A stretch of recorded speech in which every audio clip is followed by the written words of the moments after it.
But like my number one like feeling coming away from this movie this time is that like it's a question that like is important to this podcast, I think, and it's like, what do you like about movies?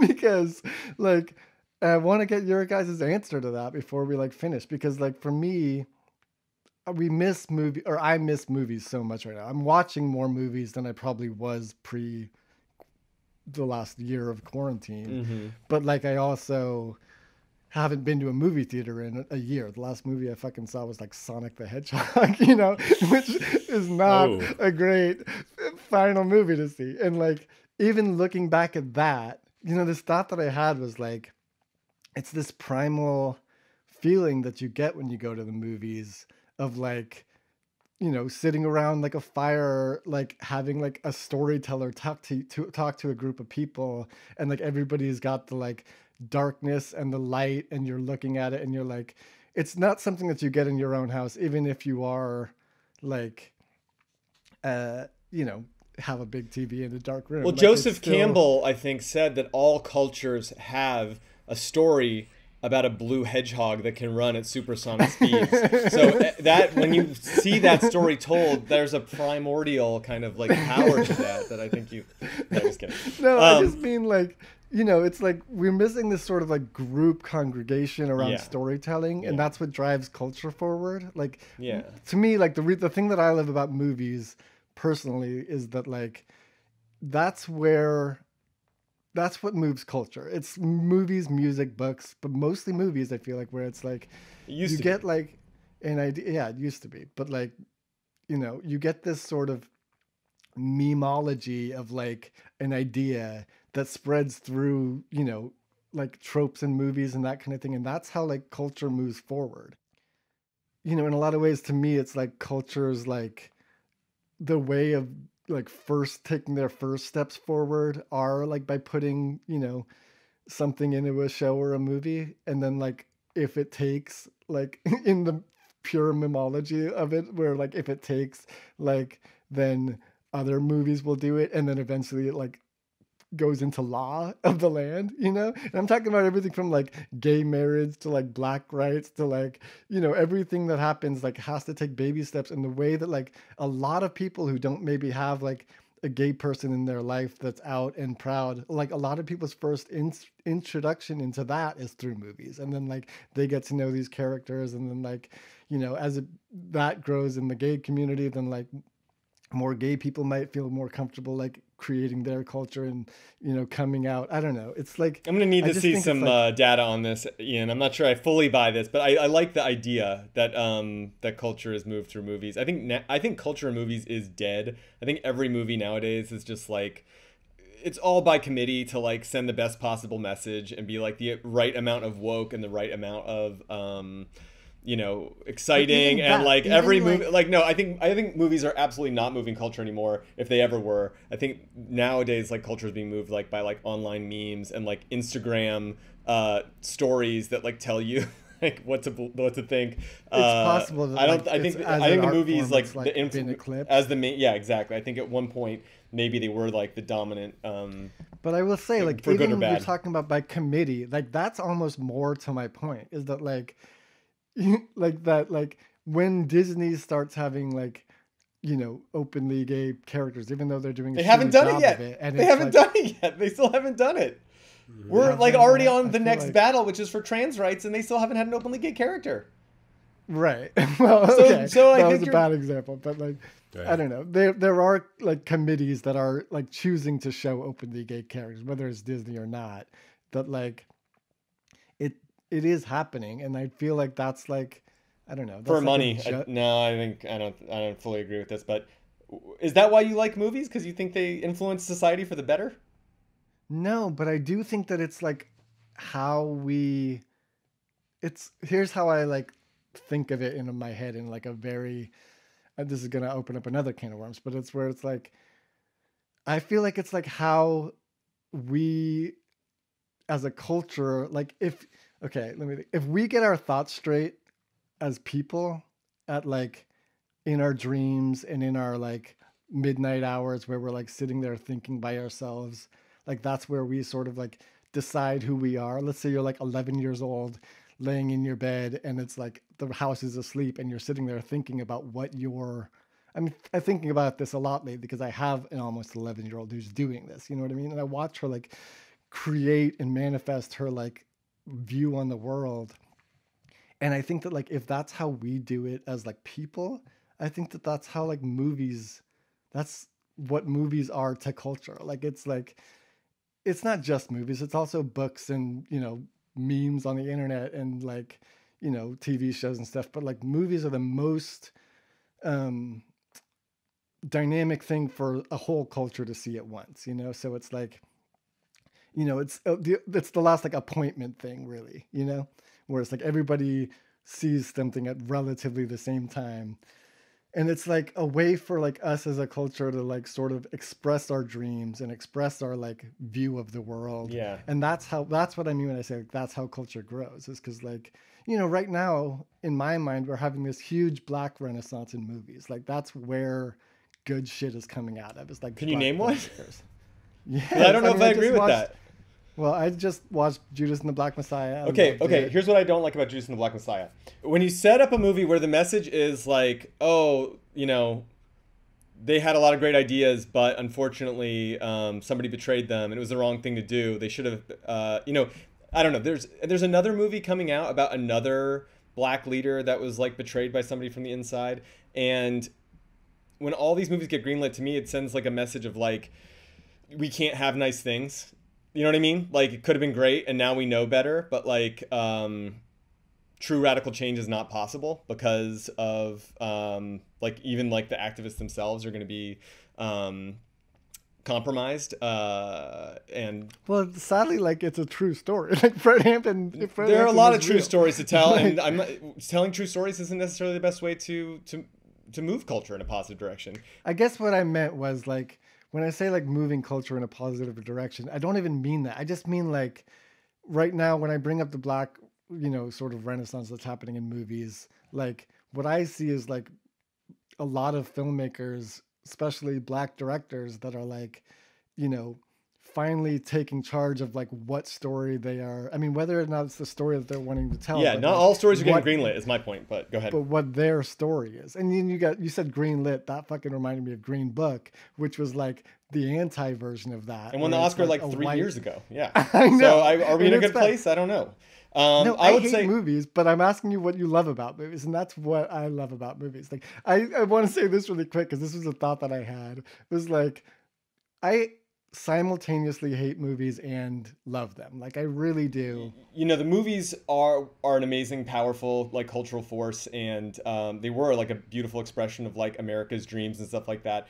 But they were the most like white male dominated art form like of all time. And I think one thing that was always fascinating to me is when I got into like rap music, like in high school and stuff like that, the number of like narrative skits and stuff in albums, like all different genres of rap would have this like random skits and stuff in the middle of the songs. And it's like, to me, it was like very much felt like, oh, like these stories aren't getting told in movies, so we're getting like little skit, like these stories kind of told in like in music where like way more black people have like a voice, and that was always really fascinating to me. And I honestly, I don't think movies are the dominant cultural force anymore.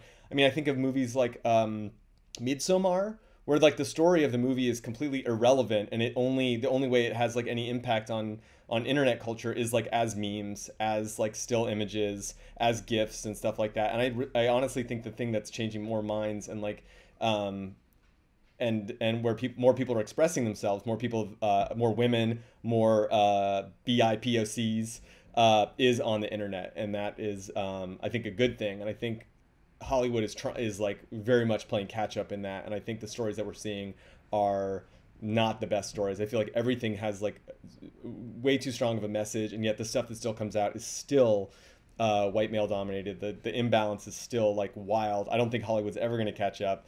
I think cinema to me right now feels dead as like a cultural force, and it's kind of sad, but maybe it was just inevitable. But How come Chris, do you have right any now thoughts? we're having this conversation and you love, Raising Arizona, which is like my take, and I didn't love it as much because it's your take. Wait, what? I I mean, missed sorry. that. Sorry. What I should say is like Raising Arizona is like, you know, the most hopeful Coen Brothers movie, and it's the one that I'm finding I disagree with. Whereas I feel like you love it, I know. I and just you're have talking about no. you I'm don't just we're like just it. talking about the state of. I thought we were All talking about right. the state of movies today. Yeah. To me, Okay. the That's fair. movies Yeah. are I in a get it. very very bad state. Movies are, Yeah. Yeah. in general, not good right now. And I love Look, movies. Chris, Movies are like the biggest thing in my life, and I'd love to you talk about can what I go love about them. last. But anyway, Chris, no, Chris, yeah, you yeah, Chris, please you tell us touch what on you this. love Touch on about this. movies, if you love Yeah. All movies. right. Well, first of all, I agree and disagree with the both of you in certain No. ways. Travis, no, I agree with you in that. First of all, let me back up. What I tend to like about movies, and this is again very selfish, but I think sometimes movies are for people individually, is that I like to be entertained. At the bottom line, I like to be entertained. Do I want a movie that's going to like blow my mind with this amazing message or the thing that whatever? I don't personally. I love it when it can. I love when a movie can be really versatile. I love when a movie can do a lot of different things. In the end, I want to be entertained. A lot of the time, what that ends up looking like is something that's a mystery that continues to have like layers of the onion pulled back that I didn't necessarily see coming. Partly why, and I mention him often, is Denis Villeneuve is like that's like every one of his movies is like the peeling back of some sort of mysterious onion that needs to be unraveled at the end, and there's usually a good payoff. So in the end, for me, again, it's more of a selfish endeavor in that, like, am I entertained at the end of the day? Did this do what it was supposed to do? It can be completely ridiculous. It can be a total dumb rom-com movie. I'll watch it if it's entertaining. If it's done all right, cool. There's no genre I will not watch as long as it does its job, period. I love when it can touch on things and it shed light on stories that I might not otherwise have been able to experience, and when can it give voice, an authentic voice, to my own experiences that I've never seen reflected in mainstream culture. That's why I love black movies. Like when I was a kid, Menace to Society, Boys in the Hood, White Men Can't Jump. I love all of these movies Yes. so much, and I still love like black movies with black voices because I like seeing people that look like me on screen and not like reduced to a caricature that other people are going to make fun of and be like, oh, that guy was silly. Wasn't that funny? Dance, boy, dance, or nothing. You know what I'm saying? So to that degree, no, really, I mean, I really love seeing people authentically represented when possible. The problem, though, as Travis is pointing to, is that movies cost a lot of fucking money to make. Let's be real. And guess what? There's a lot of people with amazing ideas that are not getting any of this stuff out there. I have a friend who produces movies like on the side. It's like a job that she has, but she's not like a major producer. And she sends me scripts sometimes like, here, check this out. I'm like, this is amazing. It's written by a black guy about two black kids and it's never going to get made. It's really cool. It's a fun little story, but that is something that's never going to see the light of day because guess what? These big studios aren't going to like green light something like that.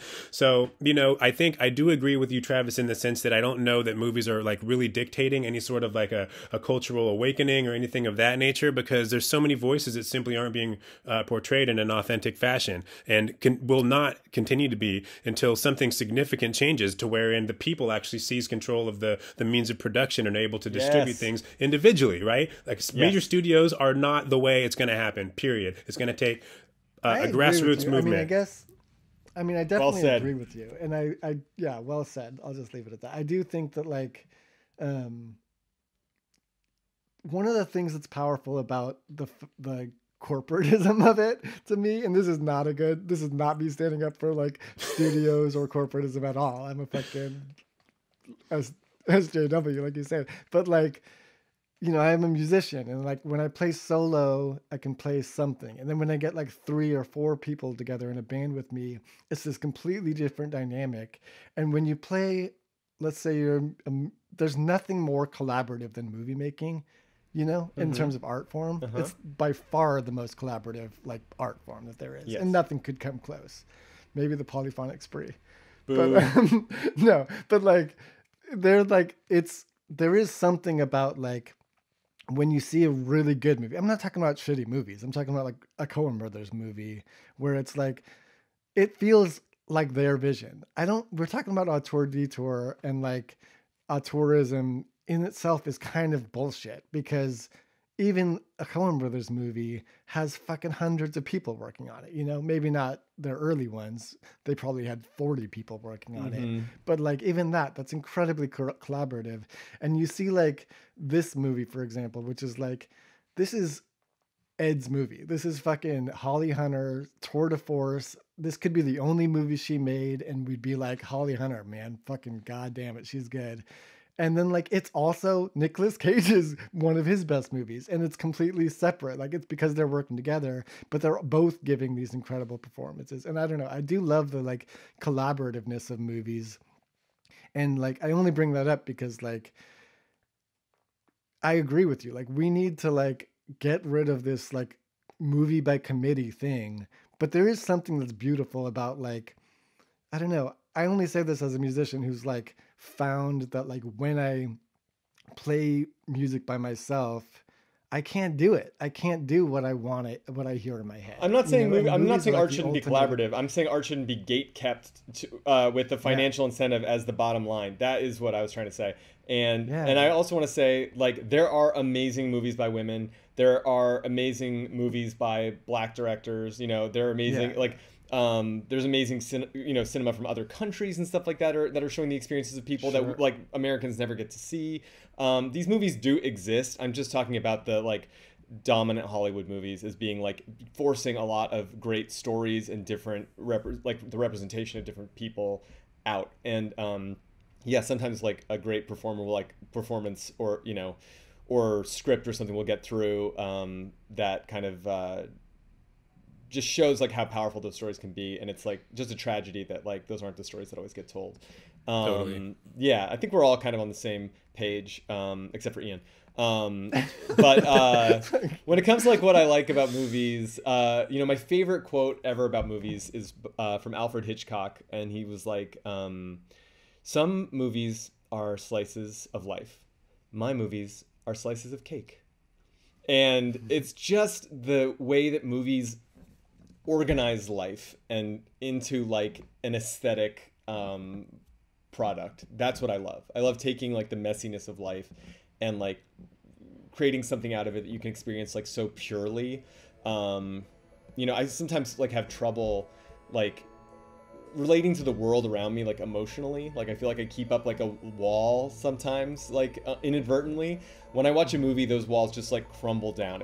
Even watching like Raising Arizona, like I had a really hard stressful weekend, and I put on Raising Arizona last night, and I like was bawling at the end. Like I wasn't expecting it at all, but it was just like it hit me so hard. And like having that experience like is so, seeing the feelings you have inside yourself reflected back on the screen, you know what I mean, in like a beautiful way. I mean, that's just so powerful. Like, I think storytelling is incredible. I think, music is incredible. I think, the power of images and the power of like movement and all that stuff, like dance, like it's all encapsulated in a movie. And if you can like put that on screen for like a couple hours and have this like transportative experience, I think that's like the best thing about life. I had a little movie club that I did last summer when we were in quarantine, and I made like a little commemorative zine about it.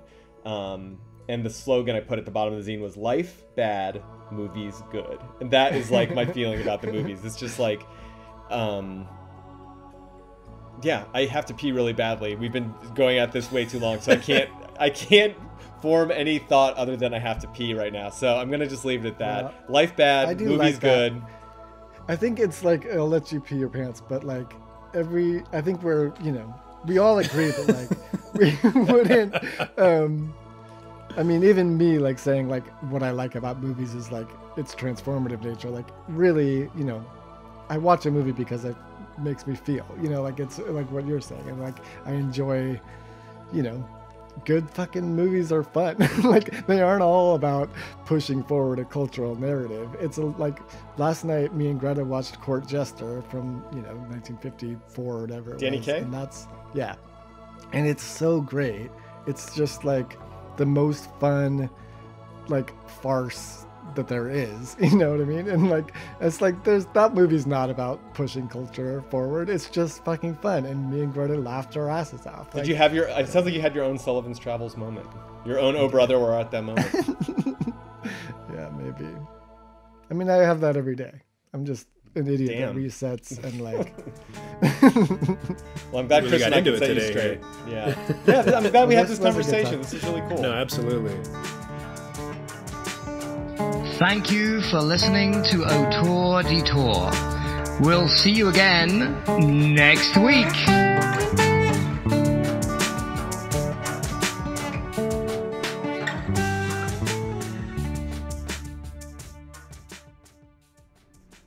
I'm not joking. I have to go pee right now. Bye.